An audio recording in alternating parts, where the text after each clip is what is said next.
नमस्कार मित्रों। आज मैं आपसे बात करना चाहूँगा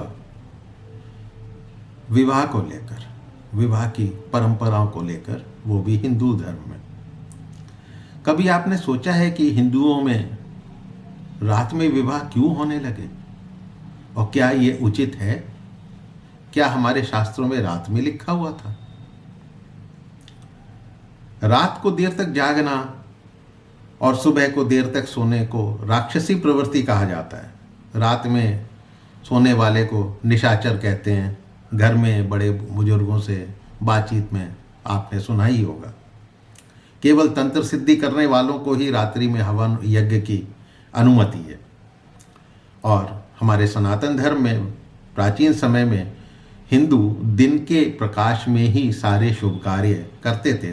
तब हिंदुओं में रात के विवाह की परंपरा कैसे बढ़ गई? कभी ये सोचा क्यों नहीं कि हम ये सवाल उठाएं, अपने बुजुर्गों से पूछें कि ऐसा क्यों हुआ? दरअसल भारत में सभी उत्सव और सांस्कृतिक कार्यक्रम हमेशा दिन में ही किए जाते थे, क्योंकि ये सनातनी परंपरा है। सीता और द्रौपदी का स्वयंवर भी दिन में ही हुआ था। शिव विवाह से लेकर संयोगिता स्वयंवर, बाद में पृथ्वीराज चौहान जी द्वारा संयोगिता जी की इच्छा से उनका अपहरण, आदि सभी शुभ कार्य दिन में ही हुए थे। प्राचीन काल में, प्राचीन काल तो नहीं कहूँगा, जब मुगलों के आने तक ये सब दिन में ही चलता था। दिन में ही विवाह आदि शुभ कार्य होते थे। लेकिन मुगलों का जब आक्रमण हुआ, आतताई जब भारत में आए, तो हिंदुओं को अपनी कई प्राचीन परंपराएं तोड़ने को विवश होना पड़ा, क्योंकि उन्होंने बहुत अत्याचार करे और आक्रमणकारी हिंदुओं के विवाह के समय पहुंचकर लूटपाट मचाते थे।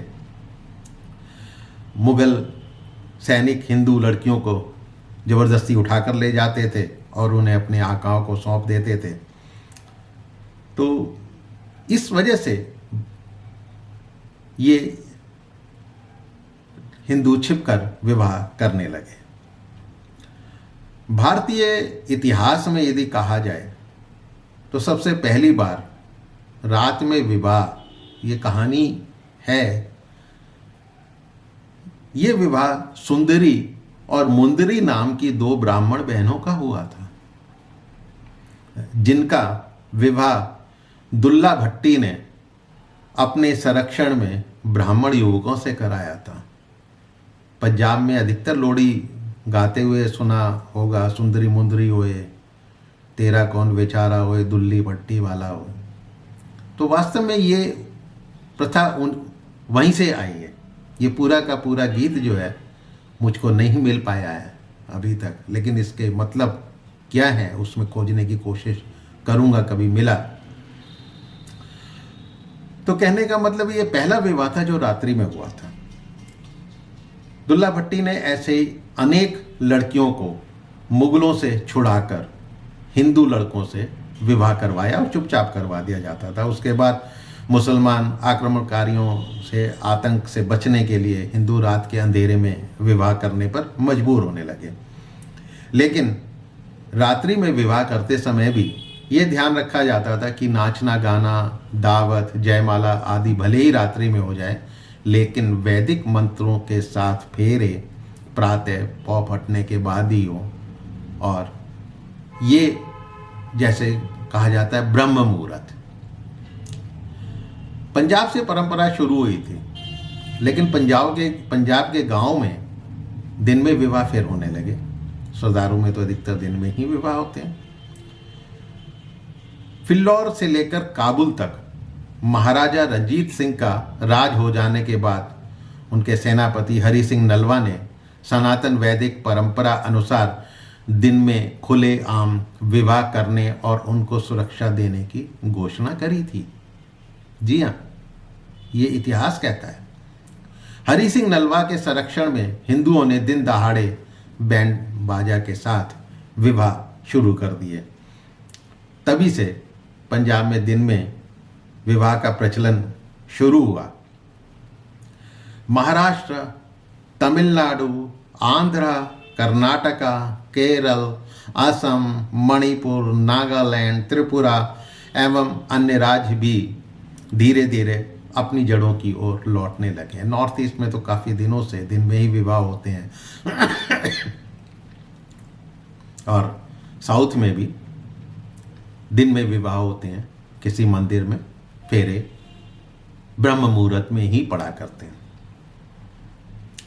तो हरि सिंह नलवा ने मुसलमान बने हिंदुओं की घर वापसी कराई, मुसलमानों पर जजिया कर लगाया, हिंदू धर्म की परंपराओं को फिर से स्थापित किया।